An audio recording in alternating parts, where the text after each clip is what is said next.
എന്താ ചേച്ചി? കുട്ടി ഇതിനു മുമ്പ് വേറെ ഒരുപാട് വീട്ടിലൊക്കെ ജോലി ചെയ്തിട്ടുണ്ടോ? ഉവ്വ്. അവിടുത്തെ ഭർത്താക്കന്മാരൊക്കെ കുട്ടിയോട് എങ്ങനെയായിരുന്നു പെരുമാറ്റം? ഭർത്താക്കന്മാരൊക്കെ വളരെ സ്നേഹത്തോടെയാ പെരുമാറിയിരുന്നത്. പക്ഷേ ഭാര്യമാരൊക്കെ ഒരു വകയായിരുന്നേ. അല്ല, കുട്ടി എന്തിനാ സാരി ധരിച്ചിരിക്കുന്നേ? അയ്യോ, എന്താ? സാരിയേക്കാൾ ഐശ്വര്യം ചുരിദാറാ. ശരീരം മുഴുവൻ കവർ ചെയ്യുന്നതുകൊണ്ട് പറയല്ല കേട്ടോ, അതൊരു ഐശ്വര്യ. അപ്പോ ചേച്ചിക്ക് വേണ്ടേ ഈ ഐശ്വര്യം?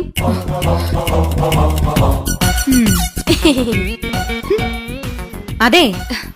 എന്താ ചേച്ചി? കുട്ടിക്കറിയോ, വടക്കേന്ത്യയിൽ ഒരു വീട്ടില് വീട്ടുകാരന്റെ അടുത്ത് അവിടുത്തെ ജോലിക്കാരി അറിയാതൊന്ന് സംസാരിച്ചു. എന്തോ വീട്ടുകാര്യം മതിയല്ലോ. അന്ന് രാത്രി കാവില് വിളക്ക് വെക്കാൻ പോയ അവളെ പാമ്പ് കൊത്തി. അതെ.